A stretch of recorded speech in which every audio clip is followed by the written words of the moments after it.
ഒരു കടുക്കുമണി അങ്ങോട്ടോ ഇങ്ങോട്ടോ ആയിക്കാണെങ്കിൽ ആ കുട്ടീൻ്റെ കണ്ണിക്ക് ഇപ്പം ആ കമ്പ് കുത്തിയിരുന്നത് മുള്ളാണത്, വെറും മുള്ളല്ല, ഈങ്ങാമുള്ള്.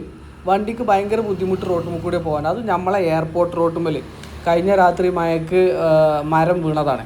മരം റോട്ടിലേക്ക് ഇടിഞ്ഞ് ചാടി വീണിട്ട് മരം ആരോ എടുത്തിട്ടാണ് സൈഡിലേക്ക് ഇട്ടിക്കുന്നത്. പക്ഷേ ഈ മുള്ളൊന്നായിട്ട് അവിടെ തൂങ്ങിക്കെടുക്കുകയാണ്. വണ്ടികൾക്ക് പോകാനൊക്കെ ഭയങ്കര ബുദ്ധിമുട്ട്.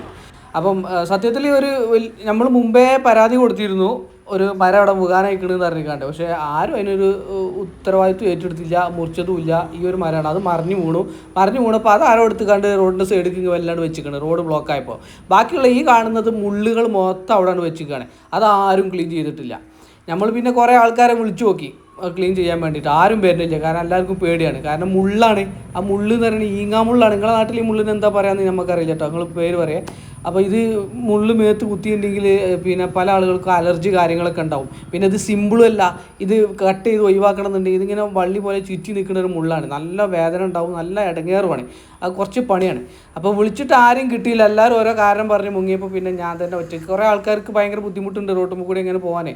അപ്പോൾ പിന്നെ ഞാൻ അരിയൊക്കെ തിരുത്തുകൊടുത്തുകൊണ്ട് കുറേ സമയം എടുത്തു, ഒരു 1.5-2 മണിക്കൂർ എടുത്ത് ഒറ്റയ്ക്ക്. ഇത് പെട്ടെന്ന് തീർക്കാനും പറ്റില്ല, പതുക്കെ പണിയെടുക്കാൻ പറ്റുള്ളൂ. കാരണം അത് വെട്ടിയിടുമ്പോൾ തെറിച്ചിട്ട് മേത്തേക്ക് വന്ന് അടിച്ചിട്ടുണ്ടെങ്കിൽ നമ്മൾ മേത്തേക്ക് മുറിയാവും. പിന്നെ അത് അലർജി കാര്യങ്ങളൊക്കെ ആയിട്ട് പ്രശ്നമാണ്. അപ്പോൾ ഞാൻ കുറേ സമയം എടുത്തുകൊണ്ട് പതുക്കെ ചെറിയ കമ്പുകൾ കുറേശ്ശെ വെട്ടി ഏകദേശം തീരുമാനമാക്കി. ഈ മുള്ളും മരം റോട്ടിലേക്ക് വീണ് അന്ന് രാവിലെ മുതൽ വൈകുന്നേരം വരെ ഞാൻ നോക്കിയിരിക്കണം ഉത്തരവാദിത്തപ്പെട്ട ആരെങ്കിലും വന്നുകൊണ്ട് അത് ക്ലീൻ ആക്കുന്നുണ്ടോ ക്ലിയർ ആക്കുന്നുണ്ടോ എന്നുള്ളത്. ഒരാളും വന്നതുമില്ല, ആരും ക്ലീൻ ആക്കിയുമില്ല.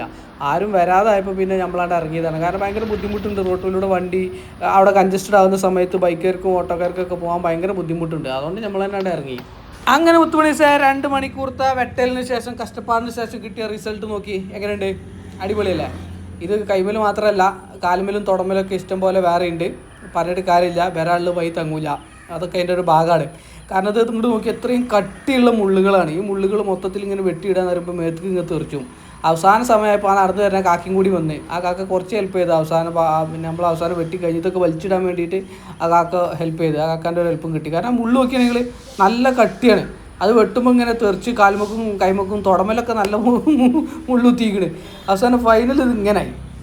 ആ റോഡാണ് ക്ലീനാക്കി കൊടുത്തത്, ക്ലീൻ ആൻഡ് നീറ്റാക്കി. പക്ഷെ മുകളിൽ ഇനിയും മരങ്ങളുണ്ട് കേട്ടോ. അതിൻ്റെ ഉള്ളിൽ ഈ ഉത്തരവാദിത്തപ്പെട്ട ആളുകൾ, ഇതാരാണോ മുറിക്കേണ്ട ആളുകൾ ഇത് കണ്ടറിഞ്ഞത് വെട്ടില്ല എന്നുണ്ടെങ്കിൽ ഇതൊക്കെ റോട്ടിലേക്ക് ഇനിയും പോകും. ഇതൊക്കെ ശരിക്കും സത്യം പറഞ്ഞാൽ ഇപ്പം തന്നെ വലിയ വണ്ടിക്ക് ഭീഷണിയാണ്. അപ്പോൾ ഉത്തരവാദിത്തപ്പെട്ട ആളുകൾ ക്ലീൻ ആക്കുക. ഒക്കെ തന്നെ ഉള്ളൂ ഇന്നത്തെ വീഡിയോസ്. എല്ലാവർക്കും ഇഷ്ടപ്പെട്ടെന്ന് പ്രതീക്ഷിക്കുന്നു. Tata bye. അടുത്തൊരു കിടിലൻ വീഡിയോസുമായിട്ട് നമുക്ക് വീണ്ടും കാണാം.